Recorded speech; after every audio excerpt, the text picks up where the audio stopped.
Yellowstone Supervolcano rattled by magnitude 4.2 strong shallow Idaho earthquake again today. Let's remember that this area started its major activity the night of March 31st to April 1st with a 6.5 magnitude earthquake out of nowhere. This is the Yellowstone area. We know it's in Wyoming, and this is the mantle plume coming from Baja California. This stretches through Salt Lake City. Salt Lake City had the earthquake out of nowhere, 5.7 magnitude, March 18, and about 2 weeks later we had the Idaho 6.5 magnitude earthquake. As you can see, the mantle plume goes through Salt Lake City into Yellowstone, and on the left-hand side you see the image of the lava there. It's very close to the surface. It sweeps from Yellowstone about 190 miles west in the area of the quake swarms that we're still having every single day since March 31st when the 6.5 hit. And this is an area that, like clockwork, goes off every 3,000 years, and we're about 1,000 years away from that clockwork overdue eruption, but still it's an area of volcanic activity, and we'll see that there are 9 volcanoes in that area. It's a volcanic field, Idaho, and you can even see it from Google Map. Beautiful lava flow, very huge area on the Snake River Plain. Let's take a look at the map. We are at Sidwell Berkeley, Boise, Idaho, and this is our Snake River Plain right here, and this is the area of our quake swarm. The 4.2 at a 5-kilometer depth, about 3 miles down was the epicenter. Let's get rid of some of these ledges so we can see much clearer. Okay, and this is our past swarm this past week alone. Panning out, we'll see where Yellowstone is. Okay, Yellowstone Lake is right there. That's Hebgen Lake right there. And that's about 190 miles west. And keep in mind that we saw that mantle plume, that magma was superficial under that area. That's the area of our earthquake swarm. Salt Lake City right here. And panning out again, we'll see where that imaginary thing was. From magma, the magma coming from Baja California, stretching up through Salt Lake City into Yellowstone, and then going west over. That's that imaginary 7 that we saw. That mantle plume, that eastern branch of the mantle plume, the western branch of that mantle plume goes under San Andreas Fault and under the Walker Lane Fault system, where we've been having a very large activity here just east of Long Valley Caldera. This whole area is a supervolcano as well. So we have a tremendous uptick of volcanic activity there, hundreds of quakes every single day for the past month or so. So something may be happening there. Now, this is what we're looking at right now, the 4.2 magnitude. This is the shake map of it. As you can see, this is Yellowstone Lake, that inverted U type thing. This is Hebgen Lake, that Z over there, that's Hebgen Lake. And this is the end of the park area. This is Montana, and this is Idaho. And this is a beautiful lava flow that we saw before. That it's a huge lava flow in the Snake River Plain. Boise is around here. And panning out, this is Great Salt Lake right there, where we had Salt Lake City earthquakes. March 18. 5.7 magnitude hit out of nowhere, 6.5 magnitude March 31st hit out of nowhere, 6.5, and we've been having tremendous earthquake swarms there. Most of them are about 3 to 4 magnitude range. So now, taking a look at this, the shake map intensity, as you can see, USGS just stops the block.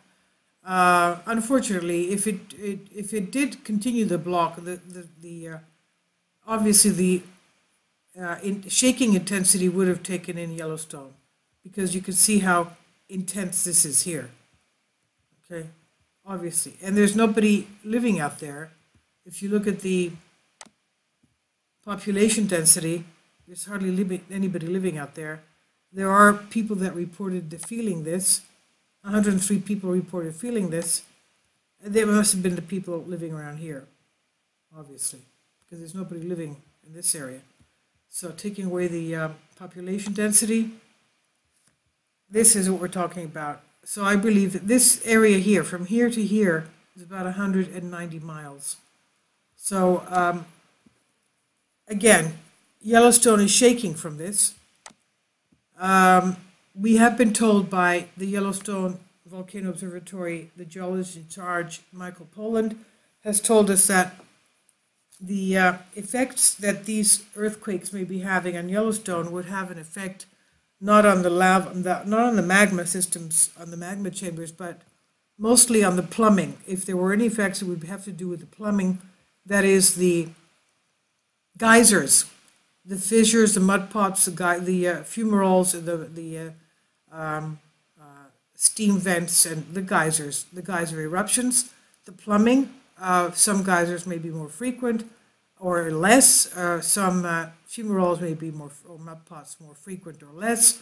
So that could be having a change in the plumbing of Yellowstone because of the shaking around here.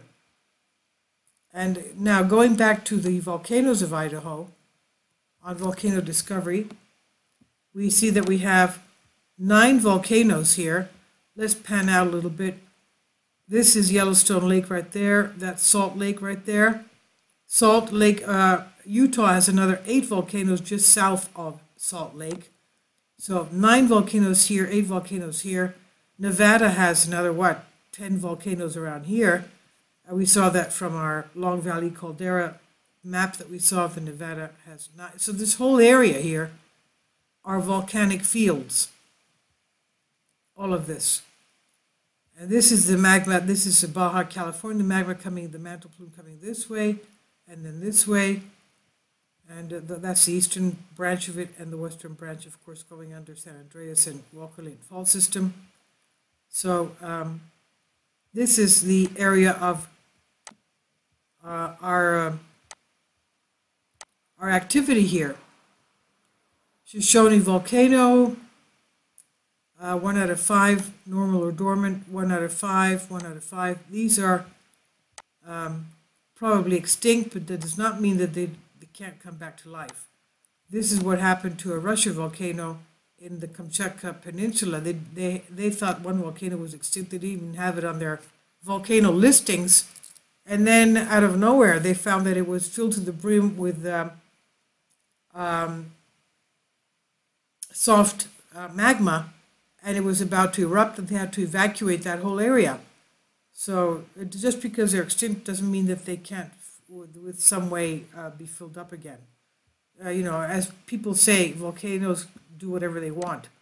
So this is what's happening here. And it looks like from the shake map, as we said, 103 people felt it, reported feeling it. Obviously a lot more felt it. But it looks like if you extrapolate these things, it would definitely have shaken Hebgen Lake, if not even Yellowstone Lake. This is where the magma chamber is. That's supposed to be the second largest supervolcano of the Earth. And the Earth has about a total of 20, if not more, supervolcanoes. So all of you there, please be very careful, because that is a very active area.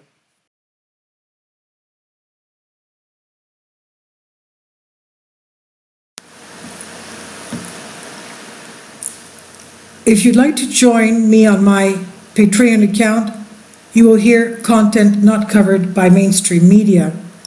These riveting stories will be based on my research, and I will state my opinions and give my personal insight on diverse and controversial subjects and world events not covered by mainstream media, and not supported by YouTube guidelines.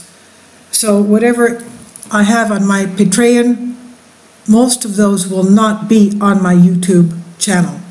Please consider becoming a member today. More of the most significant and important videos will be on my Patreon channel. Your support helps me to continue my research and keeps this YouTube channel alive.